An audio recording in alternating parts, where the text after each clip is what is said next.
나 이제 생명이 있으니 주님의 은혜요 저 사망 권세 이기니 큰 기쁨 넘치네 큰 기쁨 넘치네 주님의 보좌 있는데 전한 못 이르러 그 영광 넘소되어내 내 기쁨 넘치니 내 기쁨 넘치니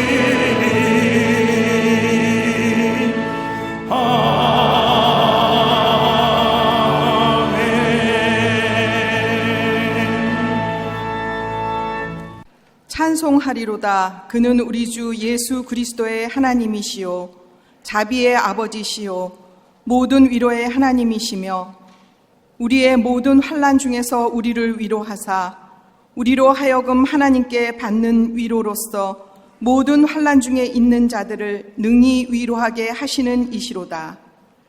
그리스도의 고난이 우리에게 넘친 것 같이 우리가 받는 위로도 그리스도로 말미암아 넘치는도다. 우리가 환난 당하는 것도 너희가 위로와 구원을 받게 하려는 것이요 우리가 위로를 받는 것도 너희가 위로를 받게 하려는 것이니 이 위로가 너희 속에 역사하여 우리가 받는 것 같은 고난을 너희도 견디게 하느니라. 너희를 위한 우리의 소망이 견고함은 너희가 고난에 참여하는 자가 된 것 같이 위로에도 그러할 줄을 알미라. 형제들아, 우리가 아시아에서 당한 환난을 너희가 모르기를 원하지 아니하노니 힘에 겹도록 심한 고난을 당하여 살 소망까지 끊어지고 우리는 우리 자신이 사형 선고를 받은 줄 알았으니 이는 우리로 자기를 의지하지 말고 오직 죽은 자를 다시 살리시는 하나님만을 의지하게 하심이라. 아멘.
할렐루야. 성가대와 오케스트라의 귀한 찬양에 감사합니다. 고맙습니다.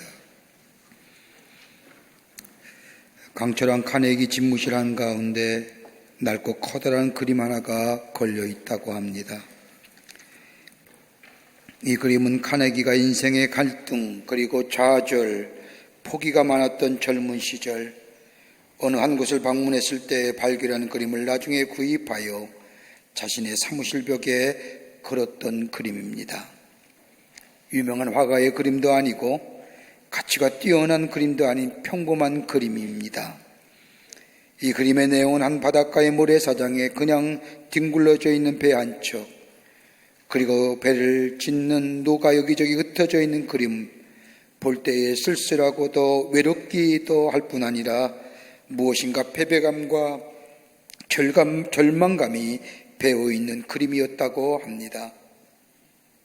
카네기는 이 그림 앞에 머무는 시간이 많았습니다. 근데 정작 이 그림 밑에는 이러한 제목이 붙여 있었다고 합니다. 반드시 민물때가 돌아온다.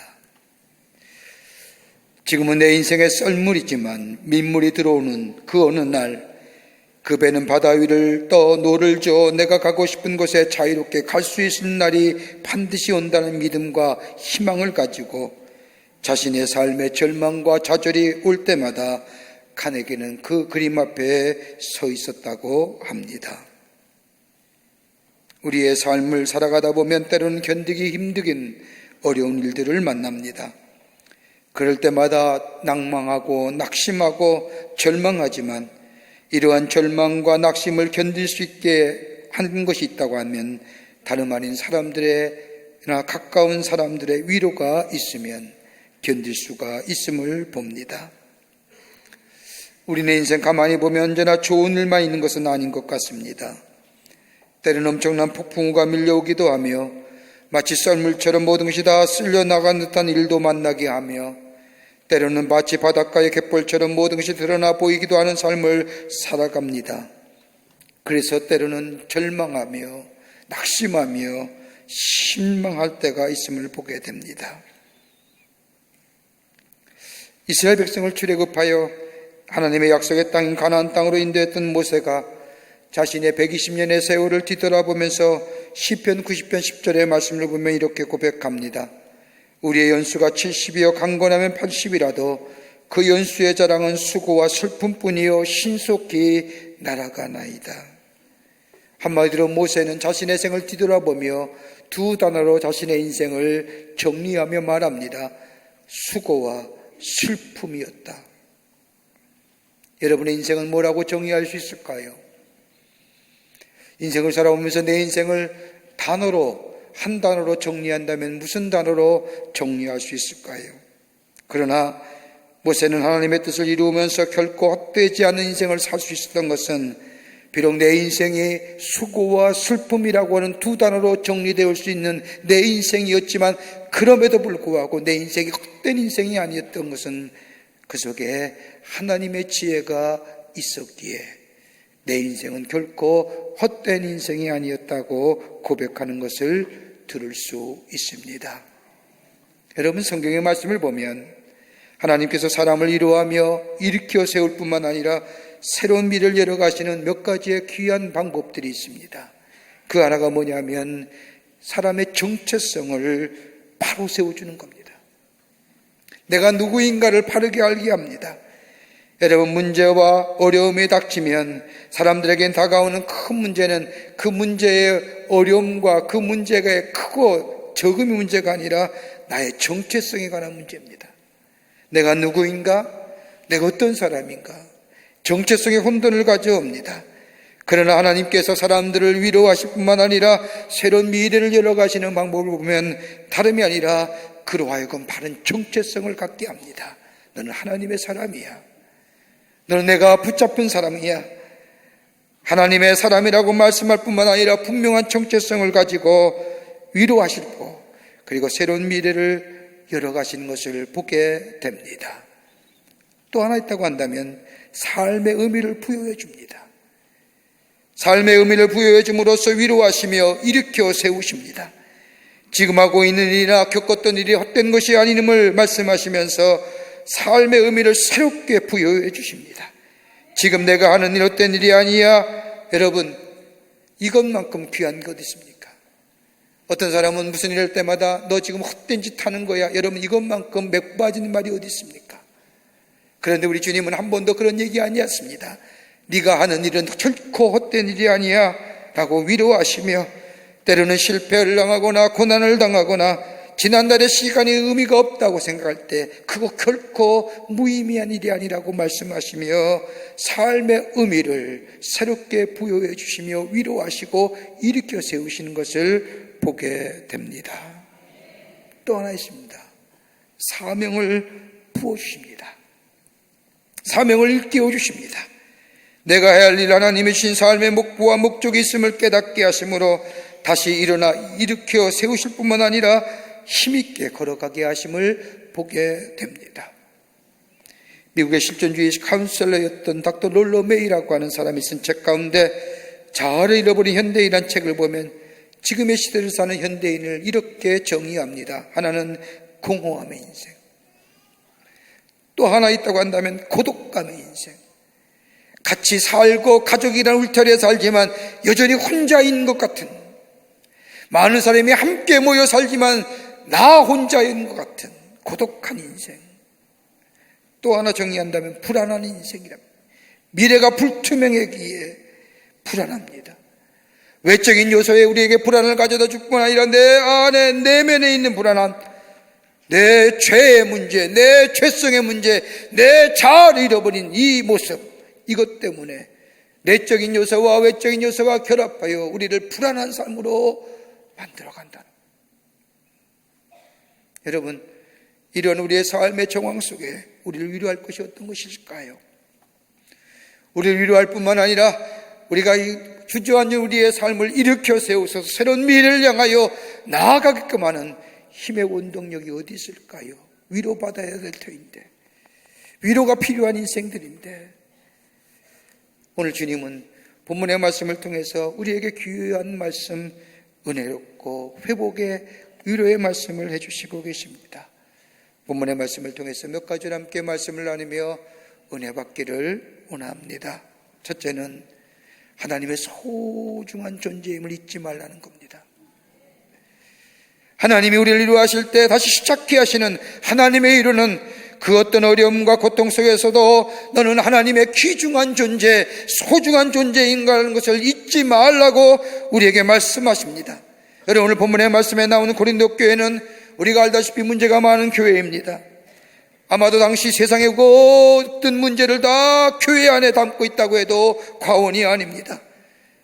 하나 되어야 되고 성령과 말씀과 기도와 구원과 예수 그리스도도 하나임에도 불구하고 이 고린도 교회는 끊임없는 분쟁과 다툼이 있었습니다.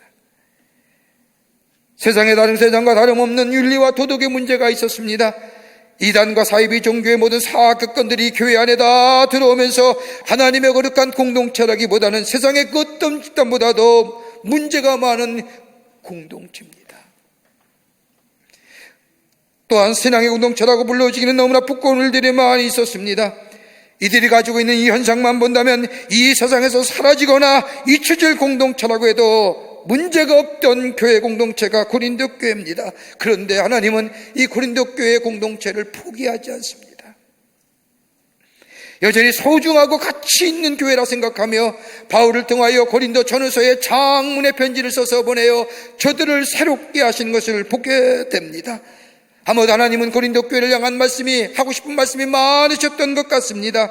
그렇게 얘기하심에도 불구하고 하나님은 고린도 전서와 후서의 첫 장에 고린도 교회를 향하여 하시는 말씀이 있습니다. 1장 3절의 말씀을 보면 고린도 전서에 너에게 진정이 필요한 것이 평강과 위로나, 너희가 문제가 많고 탈도 많지만은 내가 너에게 얘기할 것도 많지만은 그보다 더 너에게 필요한 것이 있다고 한다면 너희 안에 평강과 위로가 필요하구나. 고린도후서 1장 2절의 말씀을 봐도 바울을 통하여 하나님은 이 고린도 교회를 향하여 하나님의 평안과 위로가 너희에게 필요하다고 말씀합니다. 하나님이 이렇게 말씀하신 것은 세상의 사람들이 고린도 교회를 향하여 손가락질한다 해도 우리 하나님은 고린도 교회를 여전히 하나님의 공동체로 여기실 뿐만 아니라 주님의 몸된 제단으로, 주님의 몸된 몸으로 여기시고 사랑하고 귀하게 여기신다는 겁니다. 그래도 우리는 어떠한지요? 하나님 우리를 향하여 거룩한 성전이라 얘기합니다. 그리스도의 몸된 지체라고 얘기합니다. 하나님의 거룩한 성전이여 몸된 지체 부르는 우리 자신을 들여다볼 때 우리는 정말 하나님의 자녀답게 살고 있는지요? 우리의 좁은 마음에 온갖 더러운 것과 악한 것들이 내 마음에 가득하여 또한 내 마음에 저장되어 치열한 전쟁을 치르고 있는 것 같습니다. 때로 내가 나를 생각하여도 버리고 싶은 마음이 들 때가 있습니다. 여러분, 바울이 로마서 7장 21절 이하의 말씀을 보면 바울은 자신을 향하여 실존적 고백을 합니다. 나 자신은 선을 행하기를 원하나 나에게 악이 함께 있다고 고백하면서 마음으로는 하나님의 말씀을 즐거워하지만 내 지체는 죄와 법이 나를 이끌어간다고 고백합니다. 여러분, 바울입니다. 훌륭한 사도입니다. 기독교 역사상 이만큼 쓰임받은 사람이 없는 이 바울에게도 내 마음으로는 하나님의 법을 즐거워하지만 내 지체는 죄의 법이 나를 이끌어간다는 겁니다. 마음은 원했는데 내 지체는 여전히 죄의 법 가운데 있다는 겁니다. 그러면서 고백하기를 로마서 10장 24절의 말씀을 보면 오라 나는 곤고한 사람이로다 이 사망몽에서 누가 나를 건져낼 수 있으랴. 처절한 실존의 고백이죠. 마음은 원인데 마음은 하나님의 법대로 하나님의 말씀대로 살기를 원하는데 내 육체와 내 지체가 그러지 못하다는, 이게 늘 내 안에 싸운다는 겁니다. 자신을 향하여 철저하게 한탄하는 모습입니다. 그렇지만 바울이 이러한 고백 속에 가운데 새롭게 소망을 얻는 것은 로마서 8장 1절과 2절의 말씀을 보면 바울이 이렇게 위대한 선언합니다. 그러므로 이제 그리스도 예수 안에 있는 자는 결코 정죄함이 없나니 이는 그리스도 예수 안에 있는 생명과 생명의 법이 죄와 사망의 법에서 나를 해방하였음이라. 그리스도 예수 안에 있는 자, 뭘 얘기할까요? 그리스도의 사랑 안에 있는 자. 그 사랑의 법이, 그 사랑이 나를 생명과 성령의 법으로 인도할 뿐만 아니라 나를 새롭게 할 뿐만 아니라 그 하나님의 사랑이 나를 새로운 미래로 나아가게 한다는 겁니다. 여러분, 성경을 우리 향하여 뭐라고 말씀합니까? 본질상 진노의 자녀라고 말합니다. 나름대로 삶을 살아간다고 하지만 우리가 우리의 모습을 들여다보면 우리가 생각하는 것과 말하는 것과 행동하는 것 가만히 보면 하나님의 진노 받을 수밖에 없는 존재입니다. 그러기에 우리가 죄를 짓기 때문에 죄인이 아니라 죄인이기 때문에 죄 짓는 겁니다. 죄 짓기 때문에 죄인이 아니라 죄인이기 때문에 죄 짓는 겁니다.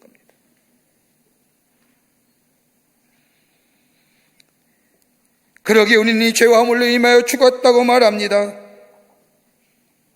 그런데 우리를 대신하여, 죄로 인하여 죽어야 되는 우리를 대신하여 하나님이 당신의 아들 이 땅에 보내주셔서 십자가에 달려 돌아가게 하시고 십자가의 사랑을 통하여 우리를 구원하신 그 하나님의 사랑, 여기 우리가 위로가 되지 않습니까? 시편 46편 1절의 말씀을 보면 다윗이 고백하기를 하나님 우리의 피난처 힘이시여 환난 중에 만난 큰 도움이시라고 고백합니다. 우리 이 말씀을 읽을 때마다 내가 어렵고 삶의 정황이 힘들 때 하나님이 나의 피난처가 되시고 힘이 되시고 도움이 된다는 말씀이라고 생각하지만 이 다윗의 고백은 이게 아닙니다. 나의 삶이 환난과 삶의 어려움 가운데 있을 때에도 내가 나의 삶이 죄 가운데 넘어가지 않도록, 그 얘기하는 거예요.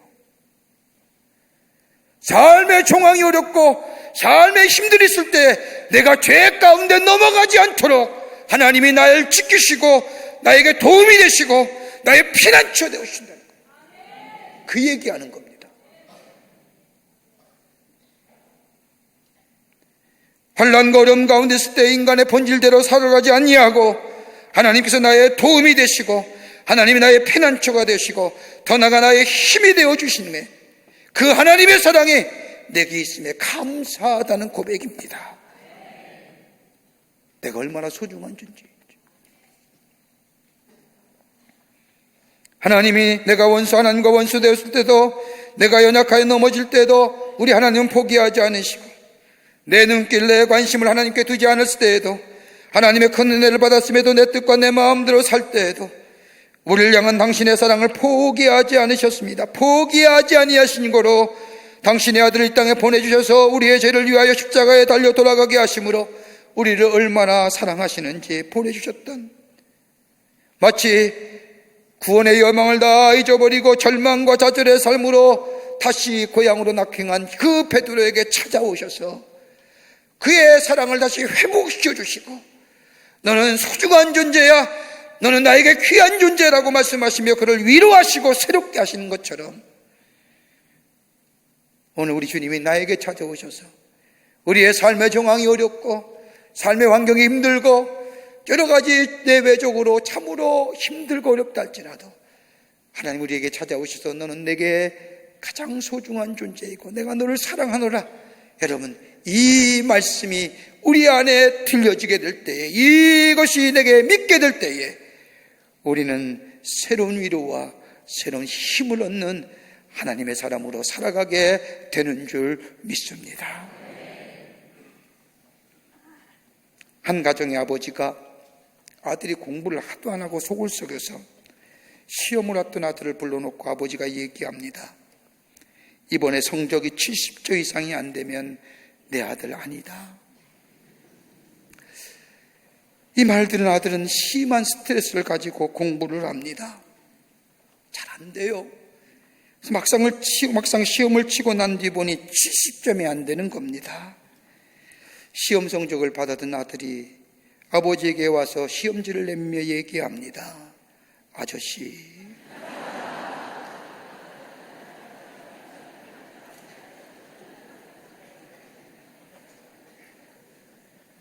자식을 향한 부모의 마음 때로는 포기하고 싶고, 그렇지만 포기하지 못하는 것처럼, 그러나 우리 하나님은 한 번도 포기하고 싶지 않으신다. 절대로 포기하지 아니하신 하나님. 그러기에 다윗의 고백처럼 시편 40편 2절의 말씀처럼 나를 기가 막힐 웅덩이와 수렁에서 끌어올리시고 내 발을 반석 위에 두사 내 걸음을 견고케 하셨도다. 수렁과 기가 막힐 웅덩이에 빠질 수밖에 없는 우리의 인생, 그럼에도 불구하고 우리를 사랑하시기에 끌어올리셔서 내 걸음을 견고케 하신 그 하나님의 사랑, 그 사랑이 내 안에 있을 때에 우리의 삶은 뭐예요? 위로가 되는 겁니다. 위로가 됩니다.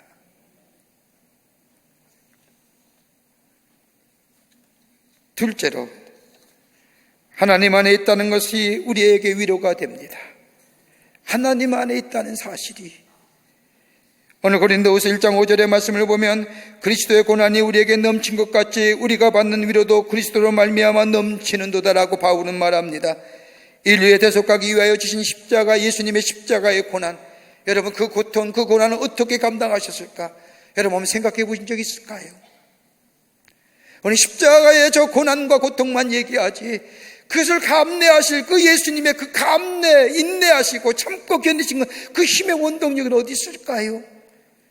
다름이 아니라 하나님 안에 계셨기에, 성령 안에 있었기에 예수님은 그 십자가의 고난을 넉넉히 감당하셨던 것을 보게 됩니다. 여러분, 우리 인생의 여정을 살펴보면 우리의 인생의 시간 속에 그것이 고생의 시간이든 실패의 시간이든 아픔의 시간이든 누구나 자신의 인생이라고 하는 시간 가운데 지우고 싶은 인생이 있을 겁니다. 나이가 많든 적든 간에 우리의 살아온 인생의 여정을 보면 그것만은 내가 좀 지우고 싶은 시간. 그러나 그때에는 그것이 의미가 없어 보이고 그 시간만큼 내 인생의 허비된 시간 같고, 그 시간은 내게 없었더라면, 그 아픔과 그 고통의 긴 시간이 내게 없었을 것이라고 얘기하지만, 그러나 뒤돌아보면 그 시간이 있었기에 오늘 내가 이만큼 성장했고, 그 시간이 있었기에 내가 이만큼 성숙된 것이 아닐까. 내가 믿음이 있다고 한다면 그때의 그 어려움 가운데서도 하나님을 붙잡고 내가 견디었기에 오늘 이만큼 믿음의 사람이 되었지 않았을까요? 여러분 다윗 보십시오.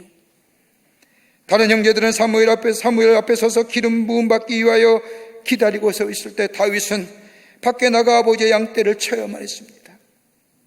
그가 사무엘에 통하여 하나님의 기름을 부음받은 후에 무려 24년 동안이나 긴 시간 동안 원치 않는 일과 사람들을 인하여 고통을 당합니다. 한번 생각해 보십시오. 24년입니다.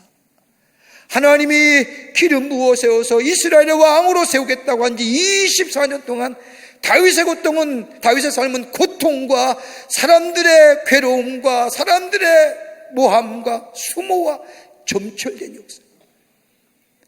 여러분, 이쯤 되면 하나님의 역사, 하나님의 기름 부은 무슨 의미가 있겠냐? 하나님이 뭘 내게 약속하셨다. 때로는 회의도 있고 때로는 마음의 아픔도 있지만 포기하고 좌절할 수 있음에도 불구하고 다윗은 하나님의 약속하심에 따라서 하나님이 때마다 시마다 도우시는 그 하나님의 손길, 때는 내가 알지 못할 때에 도우시는 그 하나님의 손길, 그 위로하시는 하나님의 손길을 체험하면서 인내할 때에, 하나님 안에 있게 될 때에 비로소 이스라엘의 왕이 되어 통일한 국을 세우고 이스라엘을 다스리는 왕이 되었던 것을 보게 됩니다. 그때 하나님의 도우심이 없었더라면, 그때 하나님의 위로하심이 없었더라면, 여러분, 그러기에 다윗이 하나님은 나의 산성이시요 나의 반석이시요 나의 피할 바위라고 얘기하는 하나님이 아니라 때마다 시마다 도우시고 위로하시는 하나님 안에 구하는 나에게 위로하시고 도우시는 그 하나님의 손길을 시적 표현을 하는 겁니다.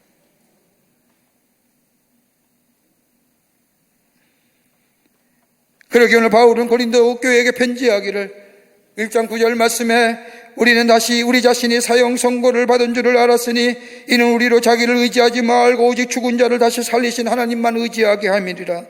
고난과 어려움과 문제를 당할 때, 그때는 시간이 지난 후에 뒤돌아보면 깨달은 것처럼, 비로소 하나님의 뜻과 하나님의 의미를 알았던 것처럼, 이 바울은 고린도 교회를 향하여 자신 의지하지 말고 하나님만 의지하고 하나님 안에 구하라고 얘기합니다.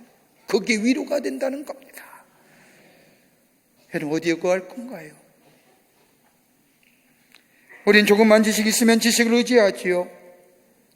조그만 소유가 있으면 그 소유를 의지하고, 조그마한 권력이 있으면 그 권력을 의지하려고 하며, 조그만 경험이 있으면 경험을 의지하려고 합니다.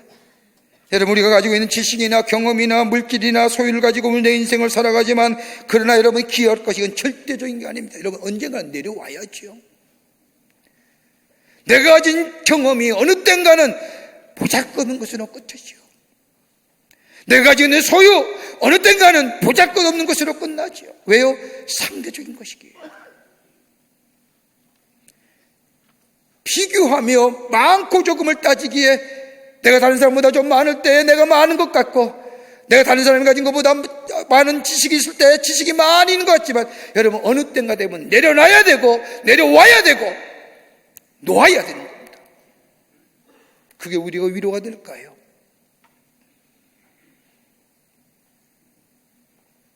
여러분, 상대적인 것들은 지금 것보다 더 큰 것들이 나타나게 되면 사라질 것들입니다. 사라지지 않고 비교되지 않는 절대적인 것, 다름 아닌 전능하신 하나님 안에 거하는 자, 진리 안에 거하는 자, 이 인생은 위로받을 뿐만 아니라 흔들리지 않을 뿐만 아니라 새로운 미래를 향하여 새로운 힘찬 걸음을 다시 한번 도약할 수 있는 새로운 하나님의 사람으로 살게 하시는 줄 믿습니다. 1800년대 미국 매사추세츠에 일어났던 일입니다. 세관에서 일하던 30대 청년이 무능하다는 이유 때문에 해고됩니다. 집에 돌아온 이는 자신이 실직당했던 사실을 아내에게 알리면서 나는 인생의 실패자야, 다 끝났어, 이제 포기할 거야 라고 얘기하자 소피아라고 하는 이름 그대로 지혜의 여인이 아내가 남편에게 말합니다. 아니에요, 지금이야말로 당신이 그렇게 좋아했던 일, 당신이 그렇게 사랑했던 일을 할 수 있는 시간입니다. 그는 글쓰기를 좋아했습니다. 이제부터 글을 시작할 때입니다라고 말하며 격려합니다. 이런 아내의 말에 남편은 퉁명스럽게 그러면 뭘 먹고 산단 말이요? 라고 묻자 아내는 남편에게 당신이 열심히 일할 때가 더 열심히 저축했습니다. 1년 정도의 생활비는 그동안 모아두었습니다. 걱정할 필요가 없습니다. 이 기간 동안 당신이 하고 싶은 일 하세요. 이 말을 듣는 남편이 내가 1년 동안에 사람들이 읽을 수 있는 작품을 낼 수 있을까라고 반문하자 이 소피아라고 하는 아내가 남편에게 들려줍니다. 당신이 하나님을 신뢰하면, 당신이 하나님 안에 있으면 하나님은 당신을 도울 겁니다. 하나님이 함께 하실 겁니다. 라고 격려합니다. 그리고 이 두 사람이 무릎을 꿇고 하나님 앞에 기도합니다. 그리고 이 사람이 글을 쓰기 시작하는데 그대의 2번 들려준 이야기란 작품을 씁니다. 발표합니다. 많은 사람들이 감동을 얻습니다. 인세가 모아졌습니다. 그리고 나서 이 사람이 10년 동안 직구하면서 글을 썼는데 그 글이 미국이 나온 가장 위대한 작품인 주홍글씨를 쓴 나다니엘 호송입니다. 하나님이 함께 하십니다. 하나님 안에 있습니다. 하나님이 도우실 겁니다. 이 아내의 말에 그는 위로를 얻고 새로운 미래를 향하여 나아갔던 것을 보게 됩니다. 여러분의 위로가 어떤 것일까요? 우리 다 하나님 안에 있습니다. 하나님이 우리와 함께 하십니다. 이것만큼 우리에게 위로가 되는 말이 어디 있을까요? 여기에 위로가 되고 새 힘을 얻는 새로운 미래를 향해 나아가는 복된 걸음이 될 줄 믿습니다. 끝으로 사명을 붙잡으십시오. 우리를 일으키시고 새롭게 시작하는 하나님의 일은 다름이 아니라 하나님이 우리가 하나님의 사람이라는 것을 일깨워 주실 뿐만 아니라 하나님 안에 거하는 자라고 말하실 뿐만 아니라 더 나아가 우리에게 사명을 주시고 사명을 통하여 새롭게 위로하시고 시작해 하신 것을 봅니다. 오늘 고린도후서 1장 6절과 7절의 말씀을 보면 우리가 환난을 당하는 것도 너희가 위로와 구원을 받게 하라는 것이요 우리가 위로를 받는 것도 너희가 위로를 받게 하라는 것이니 위로가 너희 속에 역사하여 우리가 받는 것 같은 고난을 너희도 견디게 하느니라. 너희를 위한 우리의 소망이 견고함은 너희가 고난에 참여하는 자가 된 것 같이 위로에도 그러할 줄을 알미니라. 사도 바울이 고린도 교회를 향하여 이렇게 말씀하면 자신이 고난과 시련을 당할 때 그 고난과 시련 가운데서도 희망이 없다고 생각할 때에 주님이 내게 오셔서 나에게 하신 말씀, 그 말씀 속에 내가 주님과 함께 연합할 때에 내가 위로받고 내가 새로운 고난과 시련을 이겨냈다는 얘기입니다. 주님의 말씀이 뭘까요? 다름이 아니라 하나님이 내게 새로운 사명 주신 겁니다.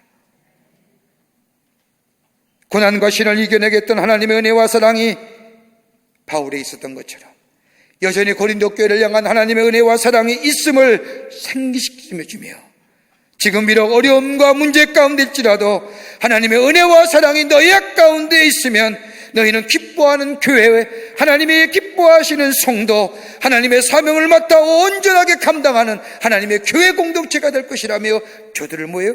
사명 안에 있는 삶으로 저들 말하며 위로하 주시는 겁니다. 여러분, 사명이 있으면 이겨냅니다. 사명이 있으면 새롭게 힘을 얻습니다. 얼마 전에 우리 집사님과 함께 대화하는 중에 제가 참 은혜 받았습니다. 저 자신의 삶을 한번 뒤돌아보는 기회도 됐습니다. 이 집사님이 대화하는 가운데 목사님, 참 사는 것이 힘듭니다. 너무너무 힘듭니다. 돈도 벌어볼 만큼 벌었고 우리의 자식들도 나름대로 잘 됐습니다. 제가 회사를 운영하면서 이렇게 힘들게 회사를 운영할 필요가 있을까? 회의감이 얼마나 오는지요. 포기하고 싶습니다. 머리가 깨지는 것 같습니다. 생각만 하면 회사의 회자만 생각하면 머리가 지긋지긋하게 아픕니다. 그런데 작년부터인가요? 제게 새로운 이상하리만큼 의욕이 생겼습니다. 다름이 아니라 내가 하나님 안에 있음을 깨닫고 내가 성령을 받고 은혜를 받고 하나님의 사랑을 깨닫고 난 후에 내가 내 마음속에 들어오는 생각은 내가 회사를 경영하면서 이익을 남겨 나 자신을 위해서 나만을 위해서 사는 것이 아니라 내 이웃들, 어려운 이웃들과 함께 살고 주님이 내게 준 이 사명 따라 살아야 되겠다고 생각들이 내게 새로운 의욕이 넘칩니다. 저는 그 얘기 듣기 전만 해도 웬만큼 이제 좀 정리하시고 편히 지내시지요 하려고 했습니다. 그 말을 듣는 순간 제가 얼마나 부끄러웠는지요. 하나님이 내게 주신 사명을 따라 살아야겠다고 고백하는 그 집사님, 다시 일하고 싶은 의욕이 생겼다는 거예요. 제게도 얼마나 큰 도전이 되었는지요. 사도행전 28장의 말씀을 보면 바울이 로마로 압송에 당합니다. 유라굴라는 풍랑을 만나서 지칠 대로 지친 죄수의 몸으로 마지막 로마를 향해 가는 이 바울, 다 끊겨졌습니다. 하나님의 사도입니다. 훌륭한 일을 감당했던 겁니다. 그런데 마지막 모습은 비참하고 초라한 모습으로 죄수의 몸으로 저 로마의 광장에 딱 도착했습니다. 누구도 반겨줄 일이 없을 거라고 생각했던 바울. 그런데 사도행전 28장의 말씀을 보면 당시에 황제의 숭배 사상과 이단 사상이 난무했던 그것에 믿음을 지켰던 로마의 그리스도인들이 아비오 광장에 나와 바울 환영합니다. 바울 선생이여 로마에 오시면서 환영합니다라고 외치게 될 때 바울은 그 순간 뭐예요? 사도행전 28장의 말씀을 보면 내가 위로함을 받았느니라. 왜요? 내가 아직도 할 일이 있구나. 내가 아직도 사랑할 대상이 있구나. 내가 아직도 사명이 있구나. 그 사명을 붙잡게 될 때 바울은 위로함을 받고 담대한 마음을 가졌다고 성경은 말씀하고 우리에게 증거하십니다. 뭘로 위로받을까요? 가진 지식이요? 아닐 겁니다. 가진 지위와 소유요? 쉽게 사라질 겁니다. 그러나 나는 하나님의 소중한 존재예요. 내 삶이 하나님 안에 있음에 때마다 시마다 공급하시는 하나님의 은혜와 사랑이 내 안에 있음을, 그리고 나를 향한 하나님의 사명이 있음을 깨닫게 될 때 지금의 이 삶은 힘든 것이 아니라 내게 나중에는 큰 도전이요, 깨달음이요, 의미로 다가올 뿐만 아니라 지금은 내게 위로가 되어 새롭게 일어나 새로운 미래를 향하여 나아가는 복된 삶이 될 줄 믿습니다. 지금 우리 주 예수 그리스도의 크신 은혜와 하나님 아버지의 한량없으신 사랑하심과 성령님의 인도하심이 주의 거룩한 전에서 하나님의 말씀 듣고 그 말씀 가슴에 품고 저 세상에 나아가 주님만이 나의 위로가 되어주시고 주님만이 나의 힘이 되어주시고 내가 하나님의 사랑받는 존재라는 것을 다시 한번 믿음으로 믿고 깨닫고 받아들여 저 세상 가운데 승리하기로 결단하고 성전에 물나서는 모든 사랑하는 광림의 권속들과 영상을 통하여 하나님 앞에 예배드리는 한국교회 성도들과 그 밖에 거룩한 백성들을 위해 주께서 지금으로부터 영원토록 함께 하시기를 간절히 축원하옵나이다. 아멘. 조신 하나님, 조신 하나님, 참 좋으신 나의 하나님,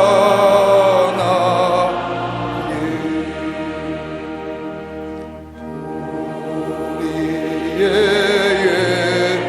예배를